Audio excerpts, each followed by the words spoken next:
সঠিকভাবে channel category select করুন।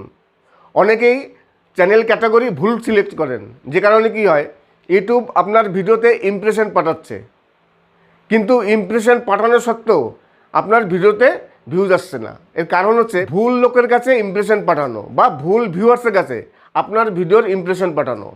ধরুন আপনার কুকিং ক্যাটাগরি চ্যানেল, আর এই ভুলগুলো বেশিরভাগ কুকিং ক্যাটাগরি চ্যানেলে হয় এবং টেক চ্যানেলে হয়।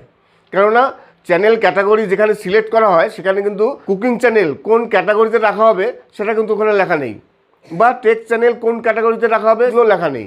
যে কারণে টেক চ্যানেল এবং কুকিং ক্যাটাগরি চ্যানেল যাদের আছে তারা এই ভুলগুলো করে থাকেন, তারাই সঠিক চ্যানেল ক্যাটাগরি সিলেক্ট করতে পারেন না। যে কারণে কি হয়, ইউটিউব ভিডিওর ইমপ্রেশন পাঠাচ্ছে। ধরুন আমার টেক চ্যানেল, এইবার আমি টেক চ্যানেলের ক্যাটাগরি যদি সিলেক্ট না করে আমি অন্য ক্যাটাগরি সিলেক্ট করি, তাহলে কি হবে, ইউটিউব যখন আমার ভিডিওর ইমপ্রেশন পাঠাবে, আমার ইমপ্রেশনটা পাঠাচ্ছে কাদের কাছে? যারা টেক চ্যানেল দেখতে ভালোবাসে তাদের কাছে না, যারা টেক সম্বন্ধে দেখে তাদের কাছে পাঠাচ্ছে না, পাঠাচ্ছে অন্য লোকের কাছে। তারা তো টেক পছন্দ করে না, তাই তারা আমার ভিডিও দেখছে না। তাই সঠিকভাবে চ্যানেল ক্যাটাগরি সিলেক্ট করা অবশ্যই দরকার। এই দুটো ভুল হয়, এই ভুলটা সবসময়ের জন্য যাদের কুকিং ক্যাটাগরি চ্যানেল আছে এবং টেক চ্যানেল তারাই করে থাকেন। ধরুন আপনার কুকিং ক্যাটাগরি চ্যানেল, এইবার কেউ ইউটিউবে সার্চ করছে কুকিং সম্বন্ধে কোনো একটি রেসিপি, আপনি তো কুকিং ক্যাটাগরি সিলেক্ট করেননি, আপনার ভিডিওর ইমপ্রেশন চলে যাচ্ছে কাদের কাছে? যারা কোনো সময় আপনার ভিডিও দেখে না বা যারা কোনো সময় কুকিং চ্যানেল দেখে না। এইবার যারা কোনো দিন কুকিং দেখে না, কুকিং চ্যানেল পছন্দ করে না, তাদের কাছে যদি ইমপ্রেশন পাঠায় তাহলে কী হবে? তারা তো আর ভিডিও দেখবে না। তখন কি হবে, আপনার ভিডিওর আস্তে আস্তে ইমপ্রেশন কমে যাবে আর চ্যানেলটি আস্তে আস্তে ডাউন হয়ে যাবে। এই কারণে সঠিকভাবে চ্যানেল ক্যাটাগরি অবশ্যই সিলেক্ট করা দরকার। আজ আমি আপনাদের দেখাবো যে সঠিকভাবে চ্যানেল ক্যাটাগরি কী করে সিলেক্ট করতে হয়।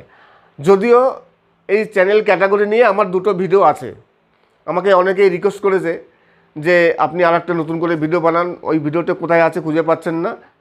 কয়েকজনের অনুরোধে এই ভিডিওটি করছি যে সঠিকভাবে চ্যানেল ক্যাটাগরি কী করে সিলেক্ট করতে হয়, আজ আমি আপনাদের তাই দেখাবো। তাহলে চলুন শুরু করা যাক আজকের নতুন টপিক। চলে আসলাম ক্রোম ব্রাউজে ইউটিউব ওপেন করে ডেস্কটপ সাইটটি করে নিলাম। তারপর চ্যানেলের আইকনে ক্লিক করতে হবে। চ্যানেলের আইকনে ক্লিক করার পর ইয়োর চ্যানেলে করলাম। ইয়োর চ্যানেলে করার পর দেখুন কাস্টমাইজ চ্যানেল, এই কাস্টমাইজ চ্যানেলে ক্লিক করার পর এই ধরনের একটি ইন্টারপেজ আসবে। একেবারে নিচে দেখুন এই যে সেটিংস আছে, সেটিংসে ক্লিক করবেন। সেটিংসে ক্লিক করার পর তারপর দেখুন নিচে আপলোড ডিফল্টস, এই আপলোড ডিফল্টসে ক্লিক করবেন। এইবার দেখুন মাঝখানে অ্যাডভান্স সেটিংস, এই অ্যাডভান্স সেটিংসে ক্লিক করবেন। তারপর দেখুন এই যে ক্যাটাগরি আছে, এই ক্যাটাগরিতে ক্লিক করবেন। এইবার দেখুন অনেক ক্যাটাগরি চলে আসছে, news and politics, non profits, people and blogs, pets and animals, science and technology, sports, travels and events, অনেক ক্যাটাগরি চলে এসছে। যাদের টেক চ্যানেল তারা সায়েন্স অ্যান্ড টেকনোলজি এবং কিংবা এডুকেশন, এই দেখুন এডুকেশন, সায়েন্স এবং টেকনোলজি এবং এডুকেশন, এই দুটোর একটা যে কোনো একটি চুজ করতে পারেন, যে কোনো একটি চুজ করে নেবেন। আর যাদের কুকিং চ্যানেল আছেন, আমি এই দুটো চ্যানেলের কথা বললাম, যাদের কুকিং চ্যানেল এবং টেক চ্যানেল, কেননা এই দুটো চ্যানেলে সবথেকে বেশি সমস্যা হয়।